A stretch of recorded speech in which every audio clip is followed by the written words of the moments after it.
Hello guys, welcome to another video. கடைசி எப்போ video போட்டேன் வீடியோவில் பார்த்துருப்பீங்க. ஸோ அதுக்கப்புறம் இன்னைக்கு தான் திரும்ப வரோம்.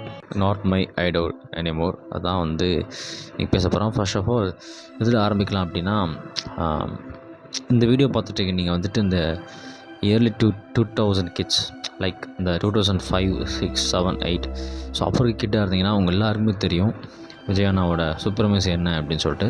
இப்போ நீங்கள் நம்ம சைல்டுஹுட் அப்படின்னு எடுத்து பார்த்தாலே சைல்டுஹுட் ஃபுல்லாக அவர் மட்டும்தான் இருப்பார். அவர் பாட்டை பார்த்து அந்த காஸ்டியூம்ஸ் கேட்டது, எங்கள் ஸ்கூலுக்கு போனாலே வந்துட்டு மற்ற பாட்டு போல தான் ஞாபகம் இருக்காது. எனக்கு எல்லாம் ஞாபகம் இருக்குது. எங்கே விஜய் பாட்டு ஒன்றாலும் நம்ம சின்ன வயசுல சொல்லுவோம், விஜய் பாட்டு போட்டிருக்காங்க.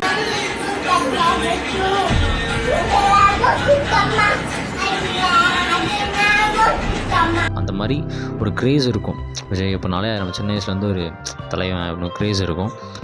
நம்ம அப்பா வந்துட்டு ஒன்ஸ் வந்து ரஜினிக்கு வந்துட்டு ஒரு ஃபேன் பேஸ் எப்படின்னு இருக்கும், ஒரு ஃபயராக இருந்திருப்பாங்க. அந்த மாதிரி இங்கே நம்ம கேள்விப்பட்டிருப்போம். நம்ம தாத்தா காலத்தில் வந்துட்டு எம்ஜிஆருக்கு வந்து ஃபயராக இருந்திருப்பாங்க, அதையும் கேள்விப்பட்டிருப்போம். நம்ம ஏஜில் நம்ம பார்த்து ஒரு பீக் ஸ்டார்டம் அப்படின்னா அது அப்சல்யூட்லி விஜய் மட்டும்தான். ஸோ அப்படி ஒரு ஸ்டார்டமில் இருக்க மனுஷன் ஸ்டார்டம்லேயே இருந்திருக்கலாம், தேவையில்லாமல் ஒரு வேலை பண்ணார். அதுதான் பொலிட்டிக்கல் என்ட்ரி. இந்த பொலிட்டிக்கல் என்ட்ரி அப்படிங்கிறது ஸ்டார்டிங் தான் அது மேலே இருந்துச்சு. எப்போது அப்படின்னா ஐ திங்க் எனக்கு தெரிஞ்ச வரைக்கும் சர்க்கார் டைம்ஸில். ஸோ அப்போ தான் வந்துட்டு அவர் மேலே பொலிட்டிக்கல் என்ட்ரி அந்த ஒரு ஃப்ளாஷ் வந்து அவர் மேலே அடிச்சிச்சு. ஸோ அப்போவே வந்துட்டு எனக்கு பர்சனலாக நான் ஒன்று ஒப்பீனியன் சொல்கிறேன். அது அடித்தாலும் பரவாயில்ல, அன்பாப்புலராகவே இருந்துட்டு போகுது. I don't know. என்னென்னா ஆக்டர்ஸ் டர்ன் டு பொலிட்டீஷியன்ஸ், அவங்க கேரக்டர் வந்து மாறும்.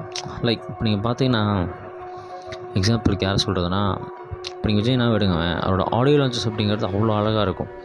ஜாலியாக வந்துட்டு சும்மா 2 கோட் சொல்லிட்டு குட்டி கதை சொல்லிட்டு போவார். பட் இனிமேல் நம்ம வந்துட்டு அந்த குட்டி கதை, அந்த ஃபன் ஜோனை வந்து பார்க்க முடியாது. கடைசியாக ஒரு குட்டி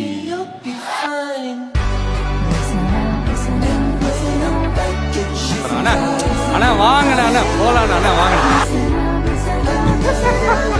என் பையன்கிட்ட பேசினா அவன் கேட்க மாட்டான், உங்ககிட்ட தான் பேச முடியும். அது அப்படியே முடிஞ்சில்ல. இதுக்கப்புறம் ஒரு ஃபன் ஜோன், பொலிட்டிக்கலாக வந்து ஃபன் ஜோனில் வந்து பேச முடியாது. அவர் பொலிட்டிக்கலாக பேசுகிறதே ஃபன் ஜோன் மாதிரி தான் இருக்குது, அது வேறு கதை. Very wrong bro. மோர் பொலிட்டிக்கலாக போக வேண்டாம். ஸோ நான் வந்து அப்படியே ஓவராலாக சொல்லிட்டு போயிடுறேன். பொலிட்டீஷியன்ஸ்னு வரும்போது நீங்கள் பார்க்கலாம், பல பொலிட்டீஷியன்ஸ் வந்துட்டு 15 to 30 நிறைய வருஷம் 15, 20, 25 சொல்லிட்டு அவ்வளோ வருஷம் பொலிட்டிக்கலில் இருந்தாலுமே அவங்களாலே ஜெயிச்சிருக்க முடியாது. ஏன்னா எக்ஸ்பீரியன்ஸ் இருந்துமே பீப்புள் வந்து அவங்கள அக்செப்ட் பண்ணிக்கிட்டால் மட்டும்தான். ஸோ அப்படிங்கிறப்போ ஜஸ்ட் ஒரு திடீர்னு ஒரு 5 இயர்ஸில் வந்துட்டு நான் ஜெயிச்சிடலாம் அப்படின்னு நினச்சா அதுக்கான எக்ஸ்பீரியன்ஸ், அதுக்கான அந்த ஒரு பொலிட்டிக்கல் நாலேஜ்னு சொல்லுவாங்கள்ல, அது கண்டிப்பாக இருக்கணும். இருந்தால் மட்டும் ஜெயிக்க முடியும். அப்படியே ஜெயித்தாலும் அவங்களோட கம்பேர் பண்ணுறப்போ நாலேஜ் இருக்குமானா கண்டிப்பாக இருக்காது. ஃபேன்ஸ் அப்படின்னு இருந்தாலும் அந்த ஃபேன்ஸுங்களும் கொஞ்சம் மூளை இருக்கணும். எங்கள் வீட்டுக்காரோட எனக்கு விஜய் தான் பிடிக்கும். செம்மையா இருந்துச்சு. என்ன அது வரைக்கும் போனீங்கன்னா செருப்பு திருவிழா ஃபுல்லா நசுக்கினதுல ஃபுல்லா சட்னி ஆயிட்டாங்க. எனக்கு தெரிஞ்ச வரைக்கும் முன்னாடி 4 பேர் மயக்கம் போட்டாங்க. ஒரு கோல்டு செயின் நந்து விழுந்துருச்சு, மெட்டி விழுந்துருச்சு, 4 பைக்கை ஃபுல்லா அடிச்சு உடச்சு மேலே நின்னுட்டாங்க. என்ன பண்ணுவாங்க, அது என்ன கதைன்னு தெரியாது. That's it.